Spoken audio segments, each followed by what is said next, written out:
வணக்கம் உறவுகளே. இன்றைக்கு பாஸ்வர் அந்தோனியார் கோயிலில் பெரிய வெள்ளிக்கிழமை திருப்பலி நடைபெற போகிறது. இந்த காணொலியை முழுமையாக பாருங்கள். திருப்பாடுகளின் புனித வழியாகும் இந்த பிற்பகல் நேர வழிபாட்டிலே ஆண்டவரின் திருப்பாடுகளை கொண்டாடுகின்றோம். இது இறைவார்த்தை வழிபாடு, திருச்சிலுவை ஒட்டி செய்தல் மற்றும் நற்கருணை வழிபாடு என 3 பகுதிகளை கொண்டுள்ளது. இறைவாக்கினர் ஏசாயாவிலிருந்து எடுக்கப்பட்ட முதலாம் வாசகமானது பிறரின் பாவங்களுக்காக துன்புற்று இறந்த ஊழியரை பற்றி விவாதிக்கின்றது. எபிசேயருக்கு எழுதப்பட்ட 2ஆம் வாசகமானது இயேசு துன்பங்களின் ஊடாக எவ்வாறு கீழ்ப்படுதலை கற்றுக்கொண்டார் என விவாதிக்கின்றது. புனித யோவான் நற்செய்தியிலிருந்து எடுக்கப்பட்ட திருப்பாடுகளின் காட்சியானது கடவுளின் மாட்சிமை மிகு இறைப்பினை எடுத்து காட்டுகின்றது. இச்சிந்தனைகளை மனதில் நிறுத்தியவர்கள் மற்றும் மரணத்தை நினைவு கூறும் இவ்வழிபாட்டிலே பங்கு கொள்வோம்.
ஆண்டவரே, உமது திருமகன் கிறிஸ்து தமது இரத்தத்தை சிந்தி அடியார்களுக்காக பாஸ்கா மறு நிகழ்வை ஏற்படுத்தினார். உமது இரத்தத்தை நினைவு கூர்ந்து நிலையான பாதுகாப்பால் அவர்களை புனிதப்படுத்துவீராக. என்றென்றும் வாழ்ந்து ஆட்சி செய்தவர் வழியாக உம்மை மன்றாடுகின்றோம்.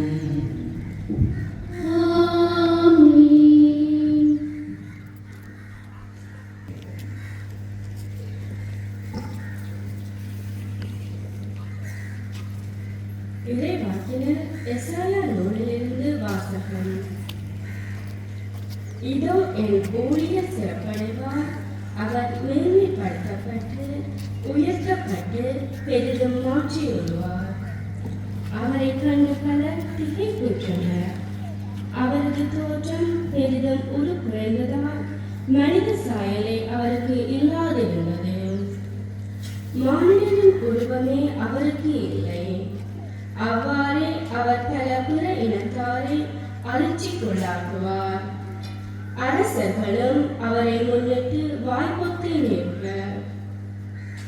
ஏனெனில் தங்களுக்கு சொல்லப்படாததை அவர்கள் காண்பர், தாங்கள் கேள்விப்படாததை அவர்கள் புரிந்து கொள்வர். நாங்கள் அறிவித்ததை நம்பியவர் யார்? ஆண்டவரின் ஆற்றல் யாருக்கு வெளிப்படுத்தப்பட்டது? இளந்தலை போலும் வறண்ட நிலவியல் போலும் ஆண்டவர் முன்னிலையில் அவர் வளர்ந்தார். நாம் பார்ப்பதற்கு ஏற்ற அமைப்பு அவருக்கு இல்லை. நாம் விரும்பத்தக்க தோற்றமும் அவருக்கில்லை. அவர் இகழப்பட்டார், மனிதரால் புறக்கணிக்கப்பட்டார். வேதனையுற்ற மனிதராயிருந்தார், நோயுற்று நலிந்தார். காண்போர் தம் முகத்தை மூடிக்கொள்ளும் நிலையில் அவர் இருந்தார். அவர் இழிவுபடுத்தப்பட்டார், அவரை நாம் மதிக்கவில்லை. அவர் நம் பிணிகளை தாங்கிக் கொண்டார், நம் துன்பங்களை சுமந்து கொண்டார். நாமோ அவர் கடவுளால் வதைக்கப்பட்டு நொறுக்கப்பட்டவர் என்றும் சிறுமைப்படுத்தப்பட்டவர் என்றும் எண்ணினோம். அவரோ நம் குற்றங்களுக்காக காயமடைந்தார், நம் தீச்செயல்களுக்காக நொறுக்கப்பட்டார், நமக்கு நிறைவார். அவர் தம் காயங்களால் நாம் குணமடைகின்றோம். ஆடுகளைப் போல நாம் அனைவரும் வழி தவறி அலைந்தோம். நாம் எல்லோரும் நம் வழியே நடந்தோம். ஆண்டவரோ நம் அனைவரின் தீச்செயல்களையும் அவர் மீது சுமத்தினார். அவர் ஒடுக்கப்பட்டார், சிறுமைப்படுத்தப்பட்டார். ஆயினும் அவர் தம் வாயை திறக்கவில்லை. அடிப்பதற்கு இழுத்து செல்லப்பட்ட ஆட்டுக்குட்டி போலும், ரோமம் கத்தரிப்போர் முன்னிலையில் கத்தாத செம்மறி போலும் அவர் தம் வாயை திறக்காதிருந்தார். அவர் கைது செய்யப்பட்டு தீர்ப்பிடப்பட்டு இழுத்து செல்லப்பட்டார். அவருக்கு நேர்ந்ததை பற்றி அக்கறை கொண்டவர் யார்? ஏனெனில் வாழ்வோர் உலகினின்று அவர் அகற்றப்பட்டார். என் மக்களின் குற்றத்தை முன்னிட்டு கொலையுண்டார். வஞ்சனை எதுவும் அவர் செய்ததில்லை, வஞ்சனை எதுவும் அவர் வாயில் இருந்ததில்லை. ஆயினும் தீயவரிடையே அவர் செத்த போது அவர் செல்வரோடு இருந்தார். அவரை ஒருக்கவும் நோயால் வதைக்கவும் ஆண்டவர் திருமணம் கொண்டார். அவர் தம் உயிரை குற்றமிக்க பலியாக தந்தார். எனவே கண்டு நீடு வாழ்வார். ஆண்டவரின் திருமணம் அவர் கையில் சிறப்புறும். அவர் தம் துன்ப வாழ்வின் பயனை கண்டு நிறைவடைவார். நெறியவராகிய என் ஊழியர் தம் அறிவால் பலரை நேர்மையாளராக்குவார். அவர்களின் தீச்செயல்களை தாமே சுமந்து கொள்வார். ஆதலால் நான் அவருக்கு மதிப்பு மிக்கவரிடையே சிறப்பளிப்பேன். அவரும் வலியவரோடு கொள்ளை பொருளை பங்கிடுவார். ஏனெனில் அவர் தம்மையே சாவுக்கு கையளித்தார். கொடியவரில் ஒருவராக கருதப்பட்டார். ஆயினும் பலரின் பாவத்தை சுமந்தார். கொடியோருக்காக பரிந்து பேசினார். வழங்கும் அருள்வாக்கு.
இரண்டாம் வாசகம் எபிரேயருக்கு எழுதப்பட்ட திருமுகத்திலிருந்து வாசகம்.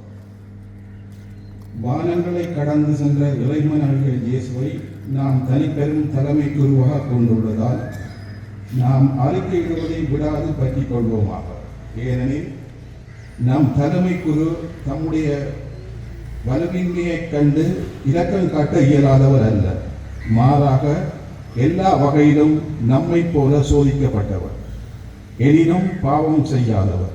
எனவே நாம் இரக்கத்தை பெறவும் ஏற்ற வேளையில் உதவக்கூடிய அருளை கண்டடையவும் அருள் நிறைந்த இறை அரியணையை துணிவுடன் அணுகிச் செல்வோமாக. அவர் இவ்வுலகில் வாழ்ந்த காலத்தில் தம்மை சாவிலிருந்து காப்பாற்ற வல்லவரை நோக்கி உரத்த குரல் எழுப்பி கண்ணீர் சிந்தி மன்றாடி கொண்டினார். அவர் கொண்டிருந்த இறைவற்று கலந்த அச்சத்தை முன்னிட்டு கடவுள் அவருக்கு செவிசாய்த்தார். அவர் இறைமகனாயிருந்தும் துன்பங்கள் வழியே கீழ்ப்படிதலை கற்றுக்கொண்டார். அவர் நிறைவுள்ளவராகி தமக்கு கீழ்ப்படியோர் அனைவரும் என்றென்றும் மீட்படைய காரணமானார். இது ஆண்டவர் வழங்கும் அருள்வாக்கு. நன்றி.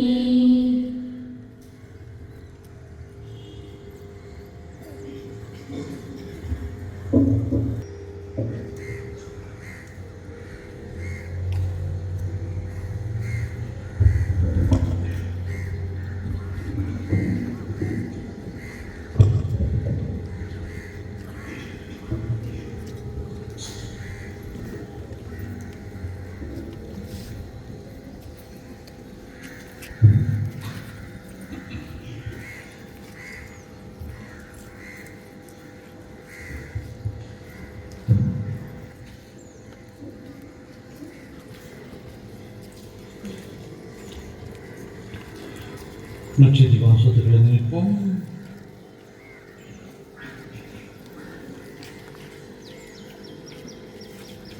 யோவான் எழுதியபடி நம் ஆண்டவராகிய இயேசு கிறிஸ்துவின் திருப்பாடுகள். இயேசுதம் சீடர்களோடு கெத்செமனே மலையிலே கடந்து சென்றார். அங்கே ஒரு தோட்டம் இருந்தது. தம் சீடர்களோடு இயேசு அதில் நுழைந்தார். அவரை காட்டிக் கொடுத்த யூதாசுக்கு அந்த இடம் தெரியும். ஏனெனில் இயேசுவும் அவருடைய சீடர்களும் அடிக்கடி அங்கு கூடுவர். படைப்பிரிவினரையும் தலைமை குருக்களும் பரிசேயரும் அனுப்பிய காவலர்களையும் கூட்டிக் கொண்டு யூதாசு விளக்குகளோடும் பங்குகளோடும் படைக்கலங்களோடும் அங்கு வந்தான். தமக்கு நிகழப் போகிற அனைத்தையும் இயேசு அறிந்து அவர்கள் சென்று, யாரை தேடுகிறீர்கள் என்று கேட்டார். அவர்கள் மறுமொழியாக, நாசரேத்து இயேசுவை தேடுகிறோம் என்றார்கள். இயேசு, நான் தான் என்றார். அவரை காட்டிக் கொடுத்த யூதாசும் அவர்களோடு நின்று கொண்டிருந்தான். நான் தான் என்று இயேசு அவர்களிடம் சொன்னதும் அவர்கள் பின்வாங்கி தரையில் விழுந்தார்கள்.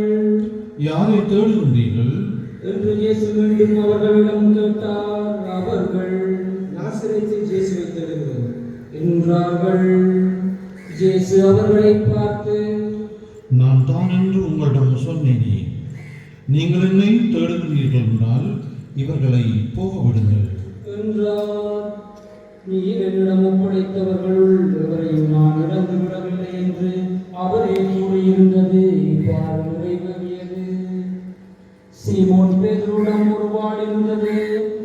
அவர் அதை உருவி தலைமை குருவின் பணியாளரை தாக்கி அவரது வலக்காதை வெட்டினார். அப்பணியாளர் பெயர் மாற்கு. இயேசு பேதுருவிடம், மாலை உரையில் போடு. என்றார். தந்தை எனக்கு அளித்த துன்ப கிண்ணத்திலிருந்து நான் குடிக்காமல் இருப்பேனோ என்றார். படைப்பிரிவினரும் ஆயுதத் தலைவரும் யூதர்களின் காவலர்களும் இயேசுவை பிடித்து கட்டி முதலில் அவரை அண்ணாவுடன் கொண்டு சென்றார்கள். ஏனெனில் அந்த ஆண்டில் தலைமை குருவாயிருந்த கயபாவுக்கு அவர் மாமனார். இந்த கயபாதான் ஒரு மனிதன் மட்டும் மக்களுக்காக இறப்பது என்று யூதர்களுக்கு ஆலோசனை கூறியவர். சீமோன் பேதுருவும் மற்றொரு சீடரும் இயேசுவை பின்தொடர்ந்து வந்தனர். அந்த சீடர் தலைமை குருவுக்கு அறிமுகமானவர். ஆகவே இயேசுடன் தலைமை குருவின் மாளிகை முற்றத்தில் நுழைந்தார். பேதுரு அப்போது தலைமை குருவுக்கு அறிமுகமாயிருந்த அந்த சீடர் வெளியே வந்து வாயில் காவலரிடம் சொல்லி பேதுருவை உள்ளே கூட்டிச் சென்றார். வாயில் காவல் செய்த அப்பணிப்பெண் பேதுருவிடம், நீயும் இம்மனிதனுடைய சீடர்கள் ஒருவன் தானே என்று கேட்டார். பேதுரு இல்லை என்றார். அப்பொழுது குளிராயிருந்ததால் பணியாளர்களும் காவலர்களும் கரியினால் தீ மூட்டி அங்கே நின்று குளிர் காட்டிக் கொண்டிருந்தார்கள். தலைமை குரு இயேசுவின் சீடர்களை பற்றியும் அவருடைய போதனையை பற்றியும் அவரிடம் கேட்டார். இயேசு அவரை பார்த்து, நான் உலகறிய வெளிப்படையாய் பேசினேன். ஜூதர் அனைவரும் கூடிவரும் தொழுகை கூடங்களிலும் கோவிலும் தான் எப்போதும் கற்பித்து வந்தேன். நான் மறைவாக எதையும் பேசியதில்லை. ஏன் என்னிடம் கேட்கிறீர்? நான் பேசியதை கேட்டுக்கொண்டிருந்தவரிடம் கேட்டு பாரும். நான் என்ன சொன்னேன் என அவர்களுக்கு தெரியுமே என்றார். அவர் அப்படி சொன்னதால் அங்கு நின்று கொண்டிருந்த காவலர் ஒருவர், தலைமை குருவுக்கு இப்படியா பதில் கூறுகிறார் என்று சொல்லி இயேசுவின் கன்னத்தில் அறைந்தார். இயேசு அவரிடம், நான் தவறாக பேசியிருந்தால் தவறு என்னவென காட்டும். சரியாக பேசியிருந்தால் ஏன் என்னை அடிக்கின்றீர்கள் என்று கேட்டார். அதன் பின்னர் அவரை கட்டப்பட்ட நிலையில் தலைமை குரு கயபாவிடம் அனுப்பினார். சீமோன் பேதுரு அங்கு நின்று குளிர் காய்ந்து கொண்டிருந்தார். அப்போது அங்கிருந்தவர்கள் அவரிடம், நீயும் அவருடைய சீடர்கள் ஒருவன் தானே என்று கேட்டனர். அவர் இல்லை என்று மறுதளித்தார். தலைமை குருவின் பணியாளர்கள் ஒருவர், நான் உன்னை தோட்டத்தில் அவரோடு பார்க்கவில்லையா என்று கேட்டார். பேதுருவால் காது வெட்டப்பட்டவருக்கு இவர் உறவினர். பேதுரு மீண்டும் மறுதளித்தார். உடனே சேவல் கூவிற்று. அதன் பின் அவர்கள் கயபாவிடமிருந்து ஆளுநர் மாளிகைக்கு இயேசுவை கொண்டு சென்றார்கள். அப்போது விடியற்காலம். பாஸ்கா உணவை முன்னிட்டுப்படாமல் இருக்க ஆளுநர் மாளிகைக்குள் அவர்கள் நுழையவில்லை. எனவே பிலாத்து வெளியே வந்து அவர்களிடம், நீங்கள் இந்த ஆளுக்கு எதிராக கூறும் குற்றச்சாட்டு என்ன என்று கேட்டார். அதற்கு அவர்கள், இவன் குற்றம் செய்யாதிருந்தால் இவனை நாங்கள் உங்களிடம் ஒப்புவித்திருக்க மாட்டோம் என்றார்கள். பிலாத்து அவர்களிடம், நீங்கள் இவனை கொண்டு போய் உங்கள் சட்டப்படி இவனுக்கு தீர்ப்பு வழங்குங்கள் என்றார். யூதர்கள் அவரிடம், சட்டப்படி நாங்கள் யாருக்கும் மரண தண்டனை விதிக்க முடியாது என்றார்கள். இவ்வாறு தாம் அப்படிப்பட்ட சாவுக்கு உட்பட போகிறார் என்பதை குறிப்பிட்டு இயேசு கூறியிருந்ததை நிறைவேறச் செய்தார்கள்.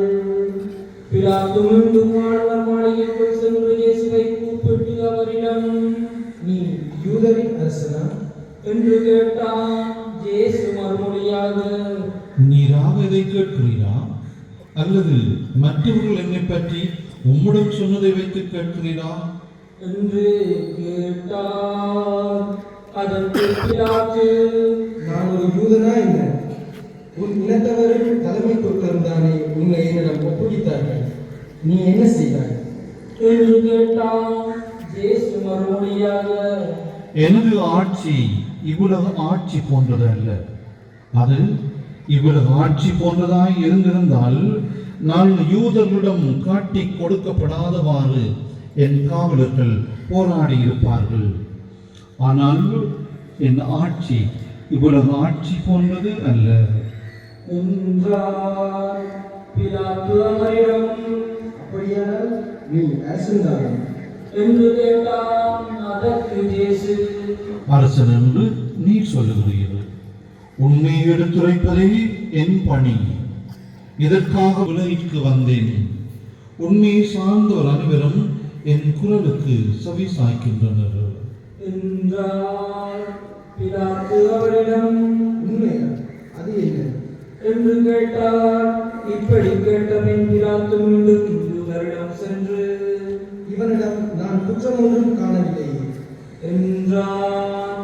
மேலும் பாஸ்கா விழாவின் போது உங்கள் விருப்பப்படி ஒரு கைதியை விடுதலை செய்யும் வழக்கம் உண்டு யூதர்களின் அரசனாகிய இவனை நான் விடுதலை செய்யட்டுமா உங்கள் விருப்பம் என்ன என்று கேட்டான். அதற்கு அவர்கள், இவன் வேண்டாம், பரபாவையே விடுதலை செய்யும் என்று மீண்டும் கத்தினார்கள்.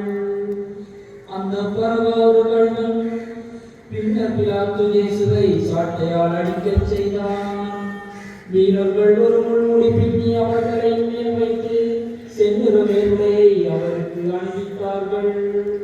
அவர்கள் அவரிடம் வந்து, யூதரின் அரசை வாழ்க என்று சொல்லி அவருடைய கன்னத்தில் அறைந்தார்கள். பிலாத்து மீண்டும் வெளியே வந்து அவர்களிடம், அவனை நான் உங்கள் முன் வெளியே கூட்டி வருகிறேன், பாருங்கள். அவனிடம் நான் குற்றம் ஒன்றும் காணவில்லை என்பதை அறிந்து கொள்ளுங்கள் என்றான். இயேசு முழுவதையும் செந்நிறமேலுடையும் அணிந்தவராய் வெளியே வந்தார். பிலாத்து அவர்களிடம், இதோ மனிதன் என்றான். அவரை கண்டதும் தலைமை பொருட்களும் காவலர்களும் சிலுவை அறையும் சிலுவை அறையும் ஒன்று கட்டினார்கள். பிலாத்து அவர்களிடம், நீங்களே இவனை கொண்டு போய் சிலுவை அறையுங்கள், இவன் நான் குற்றம் இருப்பதாக எனக்கு தெரியவில்லை என்றான். யூதர்கள் அவரை பார்த்து, எங்களுக்கு ஒரு சட்டம் உண்டு, அச்சட்டத்தின்படி இவன் சாக வேண்டும், ஏனெனில் இவன் தன்னையே இறைமகன் என உரிமை கொண்டாடுகின்றான் என்றனர். பிலாத்து இதை கேட்டதும் இன்னும் இறுதியாக அஞ்சினான். அவன் மீண்டும் ஆளுநர் மாளிகைக்குள் சென்று இயேசுவிடம், நீ எங்கிருந்து வந்தவன் என்று கேட்டான். ஆனால் இயேசு அவனுக்கு பதில் கூறவில்லை. அப்போது பிலாத்து, என்னோடு பேச மாட்டாயா? உன்னை விடுதலை செய்யவும் எனக்கு அதிகாரம் உண்டு, உன்னை சிலுவை அறையவும் எனக்கு அதிகாரம் உண்டு என்று இயேசு மறுமொழியாக, மேலிருந்து அருளப்படாமலே உமக்கு என்மேல் எந்த அதிகாரமும் இராது. ஆகவே என்னை உம்மிடம் ஒப்புவித்தவன் தான் பெரும் பாவம் செய்தவன் என்றார். அது முதல் பிலாத்து அவரை பிடிக்க வழி தேடினான். ஆனால் யூதர்கள், நீர் இவனை பிடித்தால் சீசருடைய நண்பராய் இருக்க முடியாது, தம்மை அரசனாக்கிக் கொள்ளும் இவனும் சீசருக்கு எதிரி என்றார்கள். இவ்வார்த்தைகளை கேட்டதும் பிலாத்து இயேசுவை வெளியே கூட்டி வந்தான்.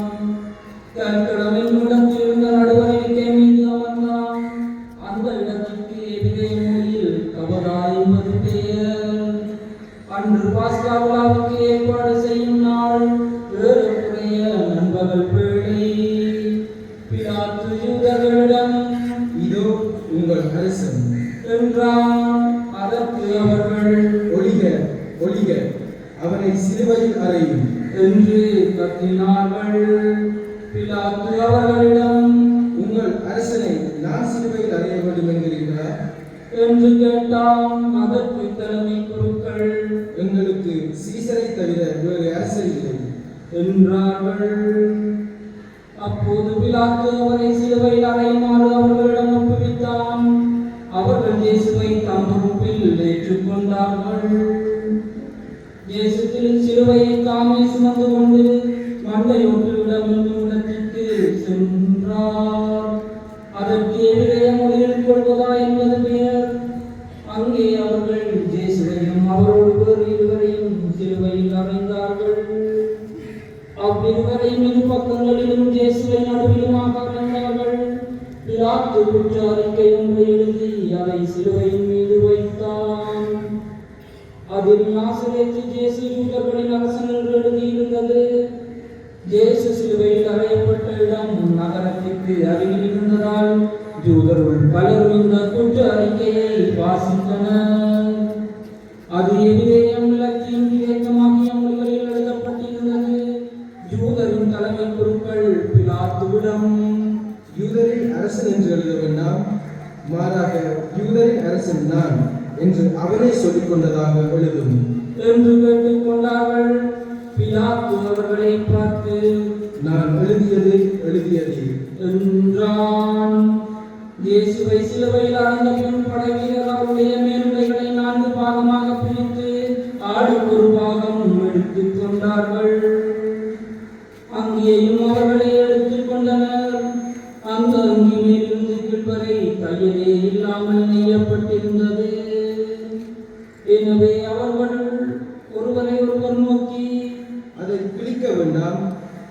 யாருக்கு கிடைக்கும் என்று பார்க்க சீட்டு குலுக்கி போடுவோம் என்றார்கள். என் நாடுகளை தங்களுக்குள் பகிர்ந்து என்னுடைய மீது சீட்டு போட்டார்கள் என்னும் மறைநூல் வாக்கு இவ்வாறு நிறைவேறியது. சிலுவை அருகில் இயேசுவின் தாயின் சகோதரியும் குலோபாவின் மனைவியுமான மரியாவும் மகதலா மரியாவும் நின்று கொண்டிருந்தனர். இயேசு தம் தாயையும் அருகில் நின்ற தம் அன்பு சீடரையும் கண்டு தம் தாயிடம், அம்மா, இவரே உம் மகன். என்றார். பின்னர் தம் சீடரிடம், இவரே உம் தாய் என்றார். அந்நேரம் முதல் அச்சீடர் அவரை தம் வீட்டில் ஏற்று ஆதரவு அளித்து வந்தார். இதன் பின் அனைத்தும் நிறைவேறிவிட்டது என்பதை அறிந்த இயேசு தாகமாய் இருக்கிறது என்றார். மறைநூலில் எழுதியுள்ளது நிறைவேறவே இவ்வாறு சொன்னார். அங்கே ஒரு பாத்திரம் நிறைய புளித்த திராட்சை ரசம் இருந்தது. அதில் கடல் பஞ்சை நன்கு தூக்கி சோப்பு தண்ணீர் பொருத்தி அதை அவர்கள் அவரது வாயில் வைத்தார்கள். அந்த ரசத்தை குடித்ததும் இயேசு, எல்லாம் நிறைவேறிற்று என்று கூறி தலை சாய்த்து ஆவியை ஒப்படைத்தார்.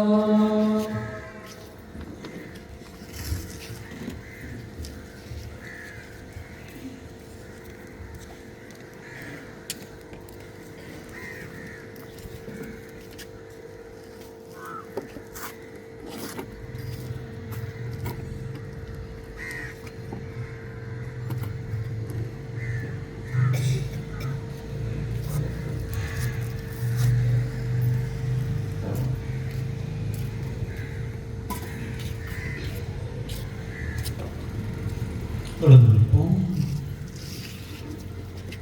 அன்று பாஸ்கா விழாவிற்கு ஏற்பாடு செய்யும் நாள் அடுத்த நாள் ஒரு நாளாகவும் பெருநாளாகவும் இருந்தது. எனவே அன்று சிலுவையில் உடல்கள் தொங்கலாகாது என்பதற்காக கால்களை முறித்து சடலங்களை எடுத்து விடுமாறு யூதர்கள் பிலாத்துவிடம் கேட்டுக்கொண்டார்கள். ஆகவே படை வீரர் வந்து இயேசுவோடு சிலுவையில் அறையப்பட்டிருந்தவர்கள் ஒருவருடைய கால்களை முதலில் முறித்தார்கள். பின்னர் மற்றவருடைய கால்களையும் முறித்தார்கள். பின்பு அவர்கள் இயேசுவிடம் வந்தார்கள். ஆனால் படை வீரர்கள் ஒருவர் இயேசுவின் விழாவை ஈட்டியால் குத்தினார். உடனே இரத்தமும் தண்ணீருமாய் வழிந்தன. இதை நேரில் கண்டவரே இதற்கு சாட்சி. அவரது சான்று உண்மையானதே. அவர் உண்மையே கூறுகிறார் என்பது அவருக்கு தெரியும். நீங்களும் நம்ப வேண்டும் என்பதற்காகவே அவர் இதை கூறுகின்றார். எந்த எலும்பும் முறிபடாது என்னும் மறைநூல் வாக்கு இவ்வாறு நிறைவேறியது. மேலும் தாங்கள் ஊடுருவ குத்தியவரை உற்று நோக்குவார்கள் என்னும் மறைநூல் கூறுகின்றது. அரிமத்தியா ஊரைச் சேர்ந்த யோசேப்பு என்பவர் இயேசுவின் சீடர்களுள் ஒருவர், காட்டிக்கொள்ளாதவர். அவர் இயேசுவின் உடலை எடுத்துக்கொண்டு போக பிலாத்துவிடம் அனுமதி கேட்டார். பிலாத்துவும் அனுமதி கொடுத்தான். யோசேப்பு வந்து இயேசுவின் சடலத்தை எடுத்துக்கொண்டு போனார். முன்பு ஒரு முறை இரவில் இயேசுவிடம் வந்த நிக்கதேம் என்பவரும் அங்கு வந்து சேர்ந்தார். அவர் வெள்ளை கோலமும் சந்தனத்தூளும் கலந்து ஏறக்குறைய 30 கிலோகிராம் கொண்டு வந்தார். அவர்கள் இயேசுவின் உடலை எடுத்து அடக்க முறைப்படி நறுமணப் பொருட்களுடனும் துணிகளால் சுற்றி கட்டினார்கள். அவர் சிலுவையில் அறையப்பட்டிருந்த இடத்தில் ஒரு தோட்டம் இருந்தது. அங்கே புதிய கல்லறை ஒன்று இருந்தது. அதில் அதுவரை யாரும் அடக்கம் செய்யப்படவில்லை. அன்று பாஸ்கா விழாவுக்கு ஆயத்த நாளாய் இருந்ததாலும் அக்கல்லறை அருகில் இருந்ததாலும் அவர்கள் இயேசுவை அதில் அடக்கம் செய்தார்கள். கிறிஸ்து வழங்கும் நற்செய்தி.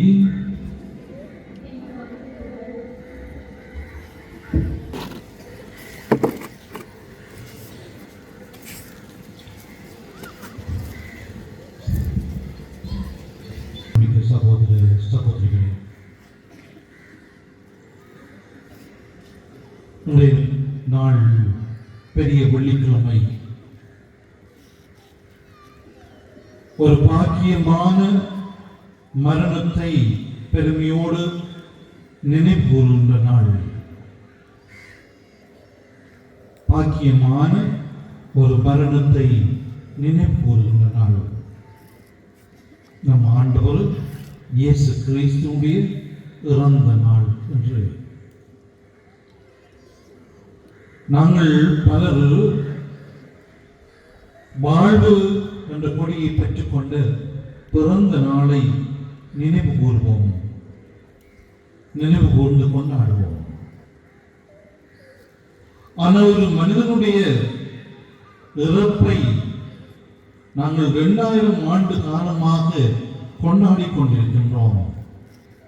அதனாலே அந்த மரணம் ஒரு பாக்கியமான மரணம். அந்த மனிதனுடைய பிறப்பும் இறப்பும் வாழ்வும் பணியும் தற்செயலாக நடந்து முடிந்த ஒரு நிலைப்பாடுகள் அல்ல. ஏற்கனவே ஒரு நோக்கத்திற்காக முன்குறிக்கப்பட்டு நடந்தேறிய மறை நிகழ்வுகள். அதைத்தான் இந்த நாட்களில் நாங்கள் நினைவு கூறுகின்றோம். முன்குறித்து நடந்தேறிய நிகழ்வுகளை இந்த பாஸ்கா நாட்களில் நாங்கள் நினைவு கூர்ந்து கொண்டாடுகின்றோம். கிறிஸ்துவுடைய மரணம் ஆழமாக கொண்டாடப்பட வேண்டும். அவருடைய பாடுகள், மரணம், உயிர்ப்பு என்பதை நாங்கள் ஒவ்வொரு நாளும் திருப்பலியில் பங்கெடுக்கின்ற போது கொண்டாடுகின்றோம். ஏன் இந்த சிலுவை சாவு? ஏன் நம் ஆண்டவர் இயேசு கிறிஸ்து கடவுளாயிருந்தும் அவர் ஏன் சாக வேண்டும்? கடவுளுக்கு முடிவுண்டா? கடவுள் சாகும் தன்மை உடையவரா? அல்லது கடவுளுக்கு சாவு அவசியமா என்று நாங்கள் கேள்வி கேட்கலாம். ஆனால் கடவுள் உண்மைதான். இந்த மனுக்குலத்தினுடைய பாவத்தின் பொருட்டு அவர் மனுவானார். அந்த பாவத்தின் பொருட்டு அவர் கைதியானார். அவர் சிலுவையிலே அறையப்பட்டார், கொலை செய்யப்பட்டார். காலமீது கூட நாங்கள் இந்த சிலுவை பாதை தியானத்தில் அதை தியானித்தோம். எங்களுக்காக கிறிஸ்து கொல்லப்பட்டார். நாங்கள் நல்ல மனுஷர், நல்ல மனுஷிகள் என்று நினைத்து ஆண்டவர் சாகவில்லை. நாங்கள் நல்ல மனுஷராக, நல்ல மனுஷிகளாக மாற வேண்டும், வாழ வேண்டும் என்பதற்காகத்தான் அவருடைய மரணம். நாங்கள் ஒவ்வொரு பெரிய வெள்ளிக்கிழமை வந்து சிலுவையை முத்தி செய்துட்டு ஆண்டவரை முத்தி செய்து நூலையும் அளந்து கையிலையும் காலையும் கட்டிட்டு போனா போல எங்களுடைய பாவம் போகிவிடும் என்று அல்ல. இயேசுடைய மரணத்திற்கு ஒரு பெருமதி உண்டு. அதே போன்று எங்களுடைய வாழ்வுக்கும் ஒரு பெருமதி உண்டு. அது இயேசு கிறிஸ்துவின் மரணத்தாலே என்பில் காரியங்கள். அது பாரம்பரியமா இருந்தது. 9 கோயில் தரிசிக்கின்றது என்று சொல்லி சொன்னார்கள். என்னுடைய கேள்வி, 9 கோயில் 1000 கோயில் போனாலும் நான் மனம் மாறாவிட்டால், நான் திருந்தாவிட்டால், அல்லது என்னுடைய நல்வாழ்வுக்காக ஆண்டவருடைய மரணம் முன்வைக்கப்பட்டது என்பதை நாங்கள் உணராவிட்டால் அதனால் என்ன பயன்? சொல்லவில்லை, சடங்காக அது நடந்து முடிந்துவிடும். இது ஒரு சடங்கு அல்ல. ஒரு சடங்குல 2000 ஆண்டு நாங்கள் சடங்குகளை நிறைவேற்றி கொண்டிருந்தாலும் அந்த சடங்கினூடாக ஒரு மாபெரும் உண்மை எங்களுக்கு நினைவூட்டப்பட்டு கொண்டே இருக்கின்றது. அந்த நினைவுகள் கடத்தப்பட்டு கொண்டிருக்கின்றது. திருச்சிலுவை மரம் இதோ, இதிலேதான் தொங்கியது நம் ஆண்டவர் இயேசு கிறிஸ்து, உலகத்தின் இரட்சணியம் என்று பாடுகின்றோம். இது வெறுமனே சடங்கும் பாட்டும் கதையும் அல்ல. இது வெறுமனே சடங்கும் கதையும் பாட்டும் அல்ல. இது வாழ்வின் வழி. சிலுவை, திருச்சிலுவை என்பது அது வாழ்வின் வழி. அதனால ஆண்டு கூட சொல்லுவார், என்னை பின்பற்ற விரும்புகின்றவர் சிலுவையை சுமந்து கொண்டு வரட்டும்.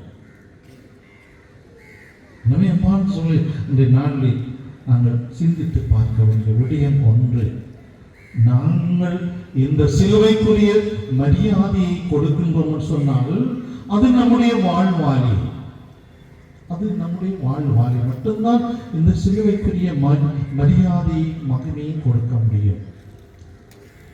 எப்படி என்று சொன்னால் மனம் மாறுங்கள்.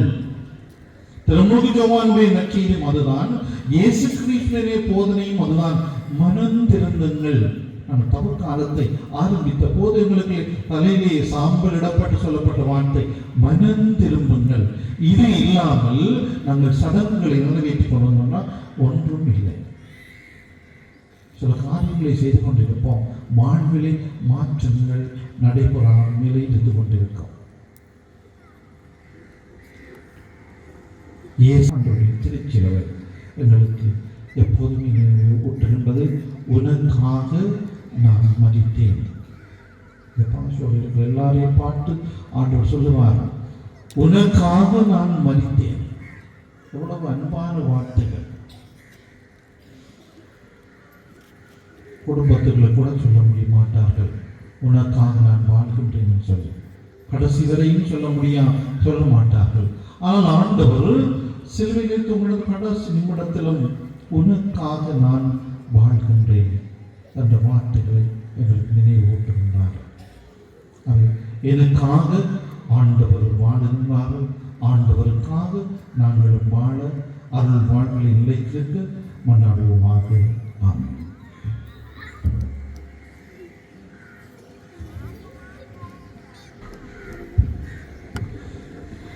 இயேசுவின் சிலுவை மரணம் நமது வாழ்வுக்கு வழிகாட்டி இருக்கின்றது. இறைவனின் இரக்கத்தை, மன்னிப்பை நம்முடைய கொண்டு வந்திருக்கின்றது.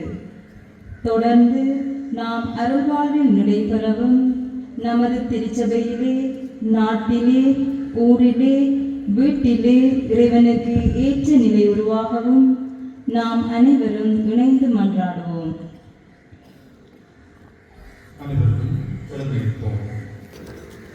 அன்புமிக்க சகோதர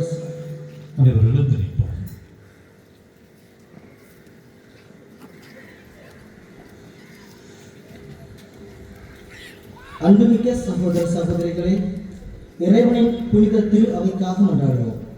நம் இறைவனும் ஆண்டவருமானவர் உலகெங்கும் திரு அவைக்கு அமைதியும் ஒற்றுமையும் பாதுகாப்பும் அளித்து காக்க வேண்டும். சரியான வாழ்வு நடத்தி எல்லாம் வல்ல இறை தந்தையை மாற்றிப்படுத்த நமக்கு அருள் புரிய வேண்டும் எனவும் மன்றாடுவோமாக.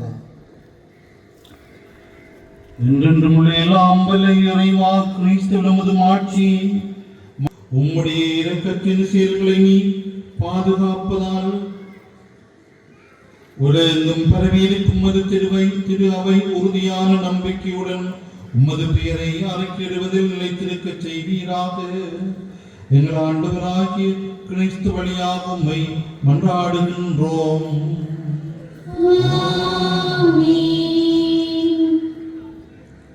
நம் புனித திருத்தந்தை 14ஆம் லியோவுக்காக மன்றாடுவோம். தம்முடைய ஆயர் நிலைக்கு அவரை தேர்ந்தெடுத்த நம் இறைவனும் ஆண்டவருமானவர் எவ்வகையில் தீங்குமின்றி அவரை பேணி காப்பாராக. அதனால் அவர் இறைவனின் புனித மக்களை வழிநடத்தி தம்முடைய புனித திரு அவையை வளம் பெறச் செய்ய வேண்டும் என மன்றாடுவோமாக. என்றென்றும் எல்லாம் வல்ல இறைவா, உமது திட்டப்படி அனைத்தும் அமைக்கப்பட்டுள்ளன. அதனால் உமது அதிகாரத்தால் ஆளப்படும் கிறிஸ்தவ மக்களாகிய எங்கள் வேண்டலை பரிவிரக்கத்துடன் கண்ணோக்கியலும் திருத்தந்தையின் தலைமையின் நாங்கள் நம்பிக்கையில் வளரும்படி அவரை பரிவுடன் காத்தருள்வீராக.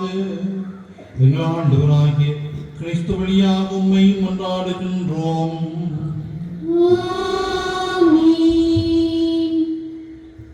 நம் ஆயர் ஜஸ்டின் பெர்னார்ட் ஞானப்பிரசாகவும் திரு அவையில் உள்ள எல்லா ஆயர்கள், அருள் பணியாளர்கள், திருத்தொண்டர்கள், நம்பிக்கையாளர் ஆகிய அனைவருக்காகவும் மன்றாடுவோமாக. என்றென்றும் எல்லாம் வல்ல இறைவா, உம்முடைய ஆவியாரால் திரு அவை முழுவதும் அர்ச்சிக்கப்பெற்று ஆளப்படுகின்றது. உம்முடைய திரு அவை பணியாளர்கள் அனைவருக்காகவும் நாங்கள் செய்யும் வேண்டலை கேட்டருளும். அதனால் எல்லா நிலையினரும் அது அருள்பொடையால் உமக்கு உண்மையுடன் ஊழியம் புரிவார்களாக. எங்கள் ஆண்டவராகிய கிறிஸ்து வழியாக உம்மை மன்றாடுகின்றோம்.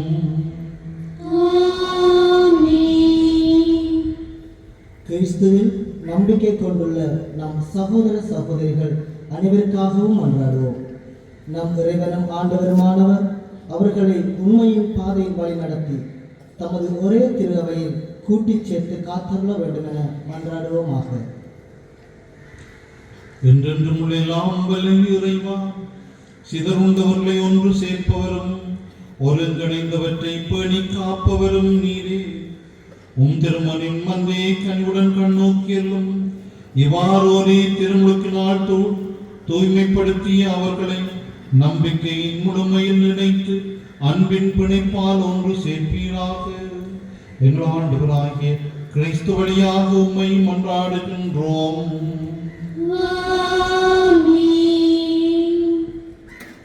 கிறிஸ்துவில் நம்பிக்கை கொள்ளாதவர்களுக்காகவும் மன்றாடுவோம்.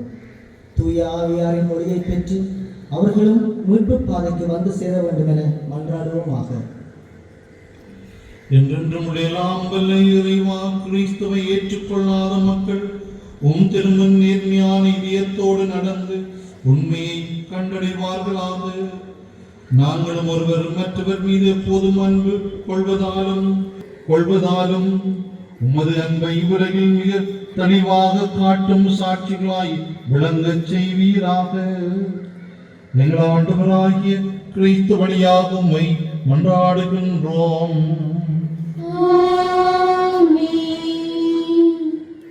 கடவுளை கண்டறிய முடியாது என்பவர்களுக்காகவும் மன்றாடுவோம். அவர்கள் நேர்மையான இதயத்தோடு நன்னறியில் வாழ்ந்து கடவுளை கண்டறியுமாறு மன்றாடுவோமாக. என்றென்றும் எல்லாம் வல்ல இறைவா, மனிதர் அனைவரும் எப்போதும் உம்மையை விரும்பி தேடவும் உம்மை கண்டடைவதால் அமைதி பெறவுமே நீர் அவர்களை படைத்தீர். அதனால் இவ்வுலகில் ஏற்படும் எல்லாவித தீங்கு விளைவிக்கும் இடையூறுகளுக்கு நடுவிலும் அவர்கள் அனைவரும் அது பரிவிரக்கத்தின் அறிகுறிகளையும் உம்மை நம்புவோர் ஆற்றும் நற்செயல்களின் சான்றுகளையும் கண்டுணர்வார்களாக. இவ்வாறு உண்மையை தங்களின் ஒரே மெய்யான கடவுள் எனவும் மக்களின் தந்தை எனவும் மகளுடன் ஏற்றுக்கொள்ளச் செய்வீராக. எங்கள் ஆண்டவராகின்றோம். நாடுகளை ஆளும் அனைவருக்காகவும் மன்றாடுவோம். நம் இறைவனும் ஆண்டவருமானவர் தமது திருவுளப்படி உண்மையான அமைதியும் உரிமை வாழ்வும் அவர்கள் பெரும் பொருட்டு அவர்களுடைய மனங்களையும் இதயங்களையும் வழிநடத்த வேண்டும் என மன்றாடுவோமாக. என்றென்றும் எல்லாம் வல்ல இறைவா, மனிதரின் இதயங்களும் அவர்களின் உரிமைகளும் அது கையில் உள்ளன.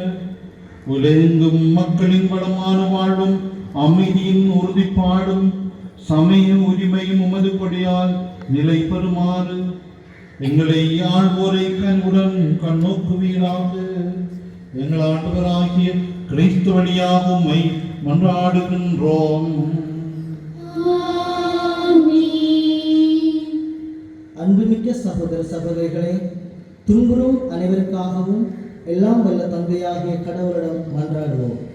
தவறுகள் அனைத்திலிருந்து உலகை தூய்மைப்படுத்தவும் பிணிகள் நீங்கி பஞ்சம் ஒழியவும் சிறைகள் திறக்கப்பட்டு தலைகள் தகர்க்கப்படவும் வழிபோக்கர் பாதுகாப்பு பெறவும் பயணம் செய்வோர் நலமாக வீடு திரும்பவும் நோயிற்றோர் நலம் பெறவும் இறக்கின்றவர்கள் மீட்பு பெறவும் வேண்டும் என மன்றாடுவோமாக. என்றென்றும் எல்லாம் வல்ல இறைவா, துன்புறுவோருக்கு ஆறுதலும் வருந்துவோருக்கு திடனும் நீரே. இத்தகைய துன்ப வேளையில் உம்மை நோக்கி கூறி அழைப்போரின் வேண்டல்கள் திருமண் வருவனவாக. அதனால் தங்கள் தேவைகளில் நீர் இரக்கத்துடன் துணை புரிவதைக் கண்டு அவர்கள் எல்லாரும் மகிழ்வார்களாக. எங்கள் ஆண்டவராகிய கிறிஸ்து வழியாக உம்மை ஆமென்.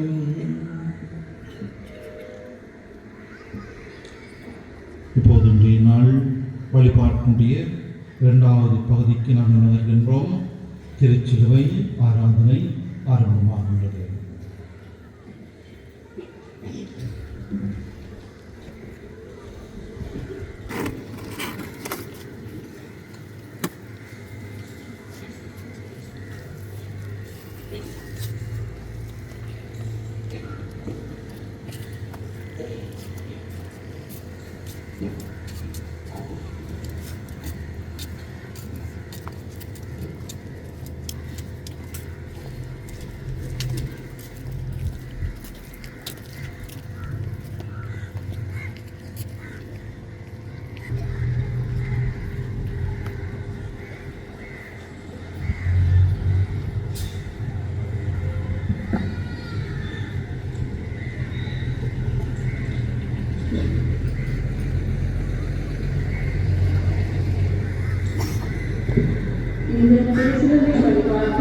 இரு பணியாளர்கள் எரியும் திரிகளுடன் இருபக்கமும் வர நடுவில் குருவானவர் துணியால் மூடப்பட்ட திருச்சிலுவையை கையிலேந்தி வருவார். அப்போது ஆலயத்தின் முற்றத்திலும் நடுவிலும் இறுதியாக பீடத்தின் முன்பும் வந்தடைந்தவுடன் குருவானவர் சிலுவையினை மூடியிருக்கின்ற துகிலை சற்று அகற்றி சிலுவையை தூக்கி பிடித்து சிலுவை மரமிதோ என்று பாட மக்கள் வருவேர் ஆராதிப்போம் என்று பதிலளிப்பர்.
சிலுவை மரமிதோ இனிமேதான் தொங்கியது உலகத்தின் இரட்சணியம்.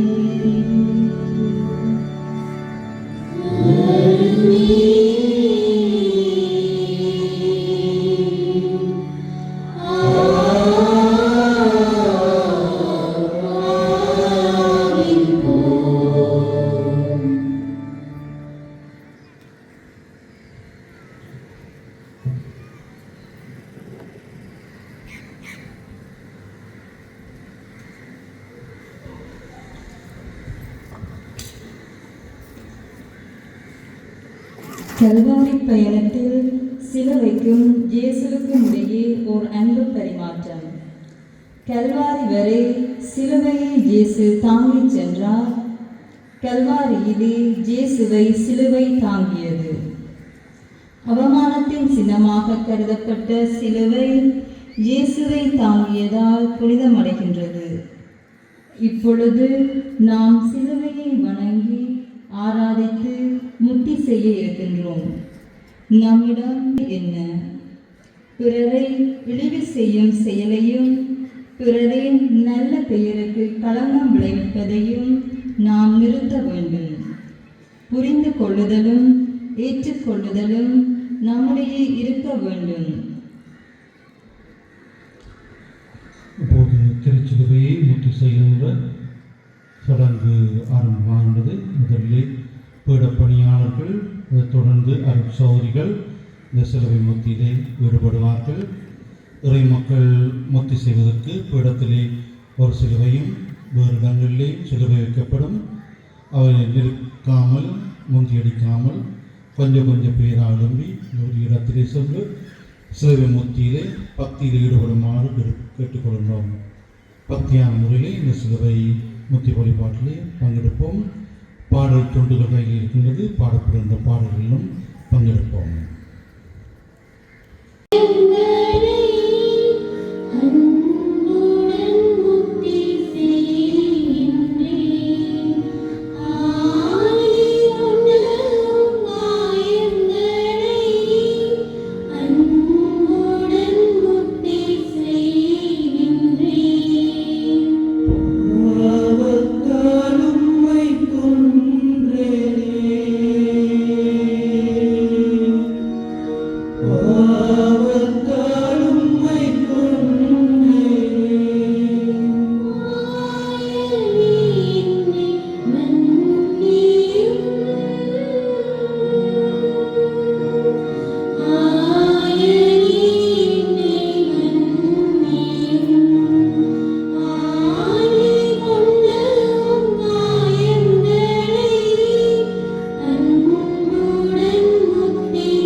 கரத்தின்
அனைவரும் எழுந்து நிற்போம். இன்றைய வழிபாட்டின் இறுதி பகுதியை அடைந்திருக்கின்றோம். திருச்சபையின் திருவழிபாட்டில் திருப்பலியும் திருவருட்சாதனங்களும் நடைபெறாத ஒரே நாள் பெரிய வெள்ளிதான். ஏனென்றால் திருப்பலியில் நாம் நினைவு கூர்ந்து புதுப்பிக்கும் கல்வாரி நிகழ்ச்சிகளை இன்றைய சிலுவை பாடுகள் மூலம் இயேசு நிகழ்த்திவிட்டார். எனவே நேற்றைய திருப்பலியில் வசீகரம் செய்யப்பட்ட பரிசுத்த நற்கருணை இப்போது பீடத்திற்கு கொண்டு வரப்படுகின்றது. ஆண்டவரின் பாடுகளை தியானித்து அதில் பங்கேற்று அதன் பலனை முழுமையாய் பெறும் ஏக்கத்தோடு திருவிருந்தில் பங்கு பெறுவோம்.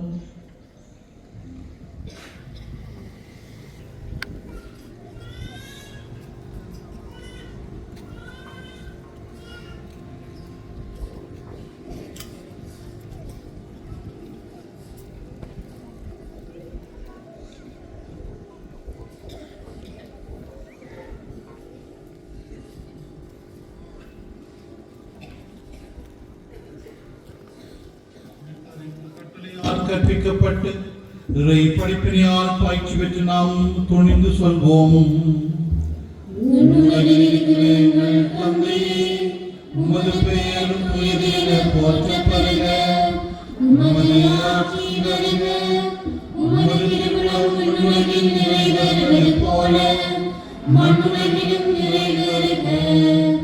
எங்கள் அன்றாட உணவை இன்று எங்களுக்கு தாரும். எங்களுக்கு எதிராக குற்றம் செய்வோரை நாங்கள் மன்னிப்பது போல எங்கள் குற்றங்களை மன்னியும். எங்களை சோதனைக்குட்படுத்தாதேயும், தீமையிலிருந்து எங்களை விடுவித்தருளும். ஆண்டவரே, தீமை அனைத்திலிருந்து எங்களை விடுவித்து எங்கள் வாழ்நாளில் அமைதியை கனிவுடன் அருள உம்மை மன்றாடுகின்றோம். உமது இரக்கத்தின் உதவியால் நாங்கள் பாவத்திலிருந்து எப்போதும் விடுதலை பெற்று யாதொரு கலக்கமுமின்றி நலமாய் இருப்போமாக. நாங்கள் எதிர்நோக்கி இருக்கும் பேரின்பத்திற்காகவும் மீட்பராகிய இயேசு கிறிஸ்துவின் வருகைக்காகவும் காத்திருக்கின்றோம்.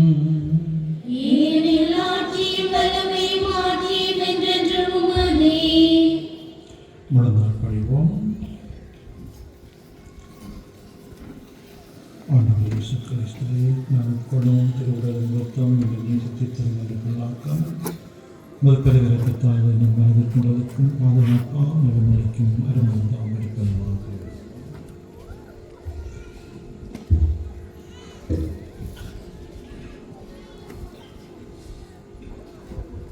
இதோ இரவின் செம்மறி, இவரை நமக்காக தன் உயிரை கொடுத்த நம் ஆண்டவர் இயேசு கிறிஸ்து இவருடைய திருவிருந்துக்கு அழைக்க பெற்றோர் பேறு பெற்றோர்.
கிறிஸ்துவின் பாடுகளினாலும் புனித இறப்பினாலும் உயிர்ப்பினாலும் எங்களை மீட்டு அருளினீர்.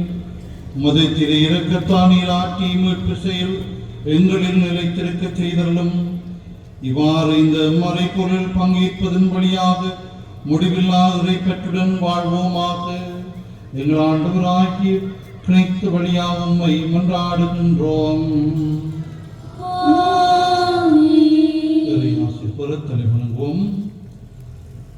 ஆண்டவரே, தங்களது உயிர்ப்பின் நம்பிக்கையிலும் திருமலின் சாவை நினைவு கூர்ந்துள்ள உம்மக்கள் மீது உமது ஆசை நிறைவாய் இறங்கிட உம்மை வேண்டுகின்றோம். அவர்களுக்கு மன்னிப்பு கிடைப்பதாக, அவர்கள் ஆறுதல் அடைவார்களாக, புனித நம்பிக்கை வளர்வதாக, நிலையான மீட்பு உறுதி பெறுவதாக. எங்கள் ஆண்டவராகிய கிறிஸ்து வழியாக உம்மை மன்றாடுகின்றோம்.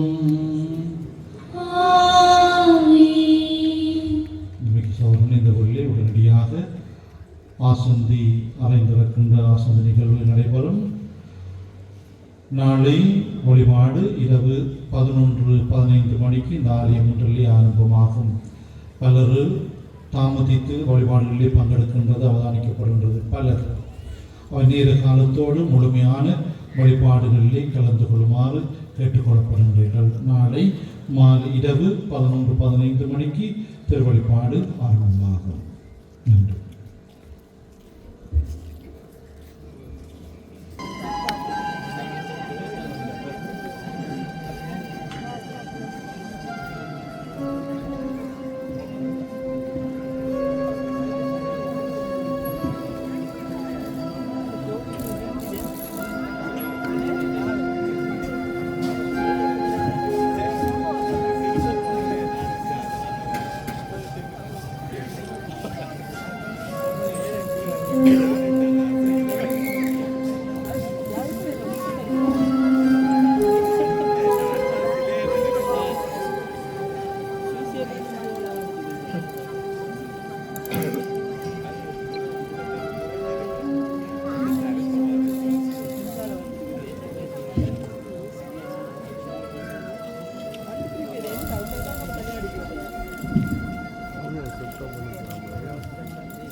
ஆண்டவரை நோக்கினானாமிதனை ஆண்டிய திருவுலகமசங்க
செய்த உத்தம விரசங்கத்தையும் கீழாதவர்களில் சூழ்ந்த அபாரமலையில் மரண அவஸ்தையில் இருக்கிற வசனங்களை கேட்க கடவரே.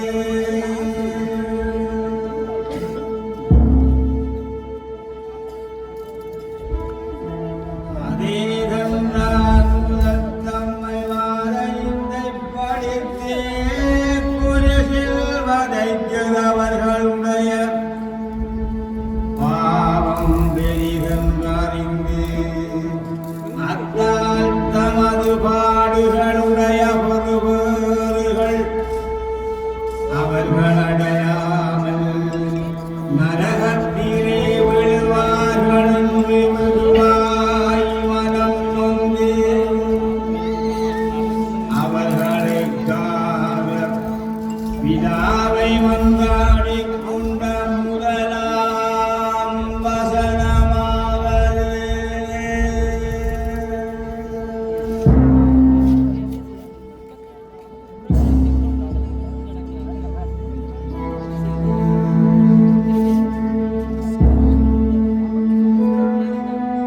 அதற்படி என்றாரின் பிதாவே, என்னை பாதிக்கிறவர்கள் செய்கிற பிழையை அறியாமல் செய்கிறதினால் அந்த பிழையை பொறுத்துக் கொள்ளும் என்று மன்றாடினார்.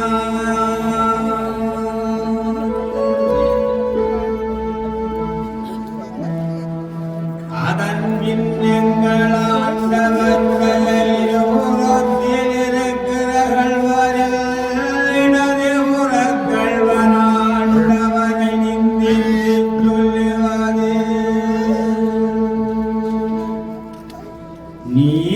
நீதேவரானால் தம்மையும் இரட்சித்துங்களையும் இரட்சியும்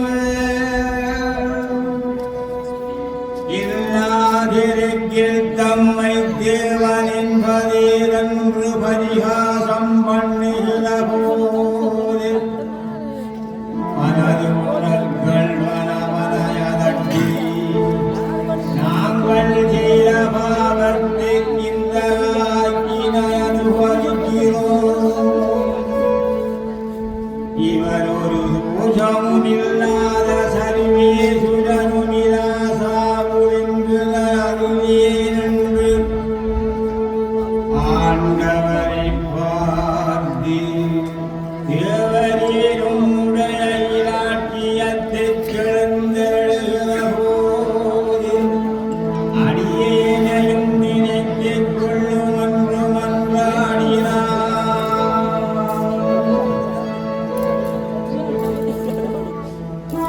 இந்த பிரார்த்தனை ஆண்டவர் கேட்டவன் மேல் மகா கருணையாய் அவனுடைய சகல பாவங்களையும் பொறுத்து இன்று நீ என்னுடனே மோட்ச ராஜ்யத்தில் இருப்பாய் என்று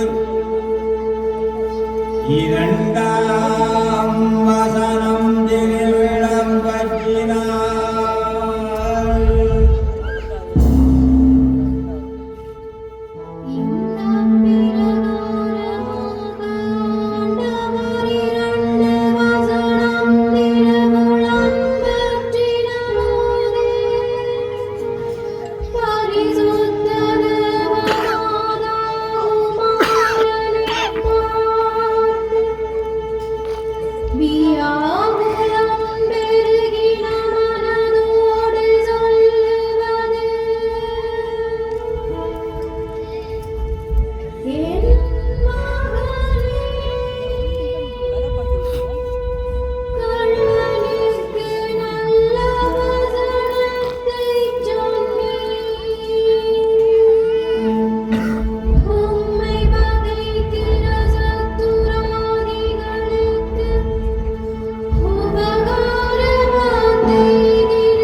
வைத்தாரே.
சர்வமும் சம்பன்னமாயிற்று.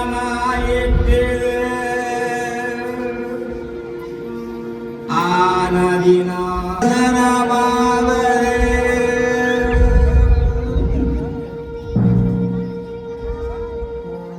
என்கிறாரே.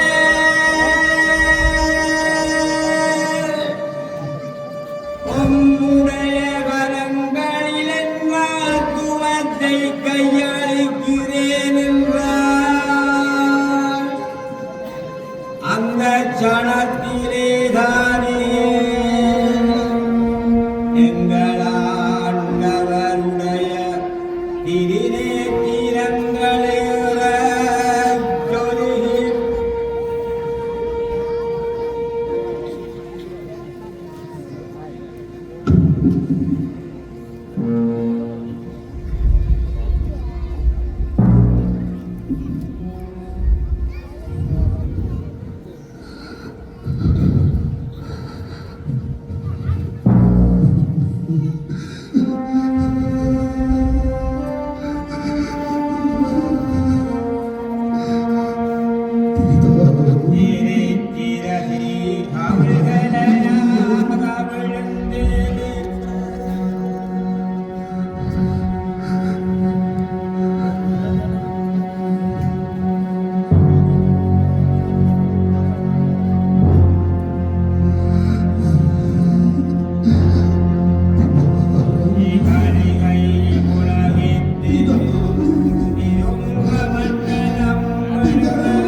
கெண்டை கால்களை முறித்து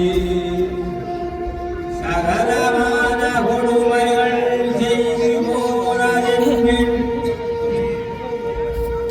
பரிசுத்த தேவமாதாவும் யுவானியின் முதலும் மரியமதேவ முதலான சில பக்தியுள்ள இத்திரிகளும் சிறுவயடியிலே பரதவித்திருந்தார்களே.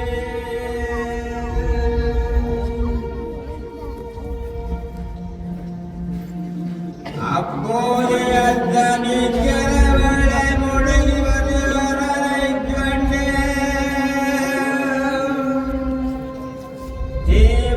தேவமாதாதமது குமாரனுடைய தேகத்தை சிலுவையால் இறக்கி அடக்கம் பண்ணத்தக்கதாக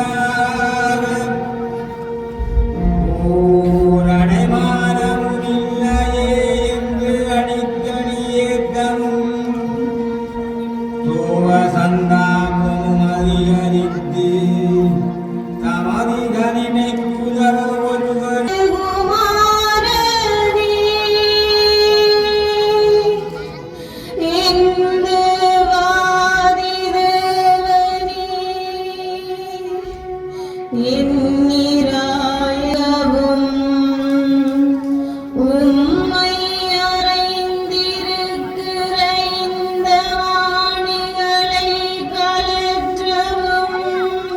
ஒருவரும் இல்லை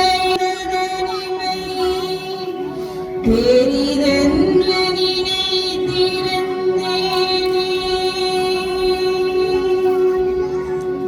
குளிரால் நடுங்கியிருந்த உமது மிருதுவான சரீரத்தை பார்க்க சிறிது துணிகள் போதும்மை சிலுவையால் இறக்கவும் பூமிக்குள்ளே மறைக்கவும்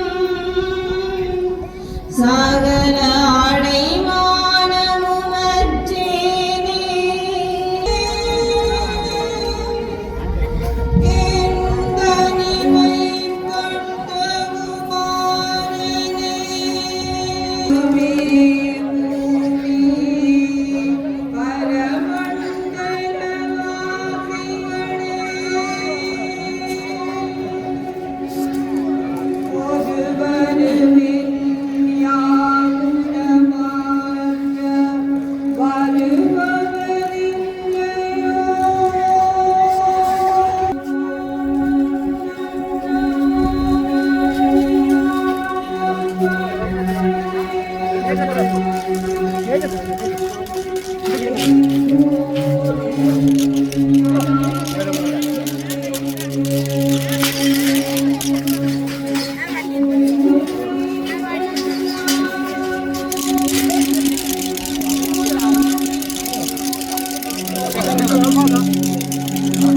உங்களை நீங்கள் பார்க்கணும்.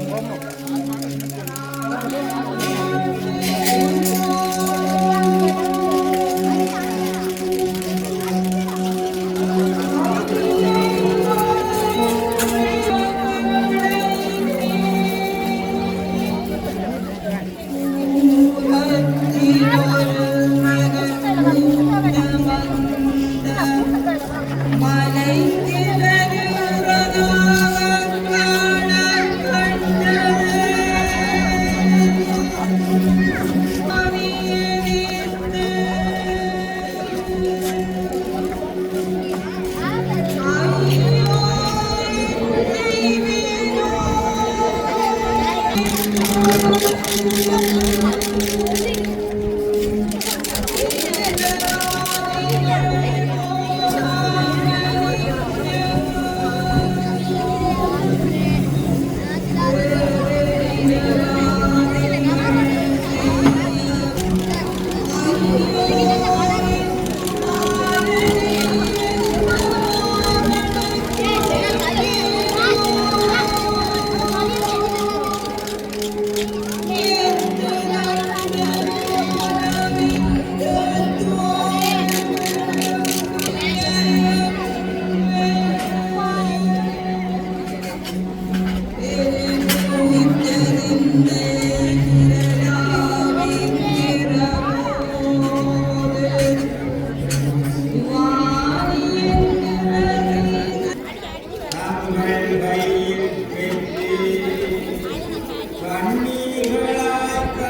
பக்தியுள்ள தனங்களில் உறவுமணி பகிர்ந்தேன் ஆண்டவரை பாடுபடுத்தின முள்முடியில் பாணிகள் முதலான இயற்றினங்கள் சில கையிலே முன்னே நடக்க ஆசந்தியை உதேயோகேனி குதேனி படனானு வேதோனில் சுமந்த தேவமாதிராய் மேலையாய் அருகையோடு ஒப்பாரி புலம்பல் சொல்லி மழை பொழிகிற மீனையாய் வழிநீளம் கண்ணீரெடுத்துக் கல்லறை மட்டாக எழுந்தேற்றம் பண்ணி பூமியை உண்டாக்கின ஆண்டவரை பூமியில் அடக்கம் பண்ணக் கொண்டு செல்கிறார்களே.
செல்வார்கள்.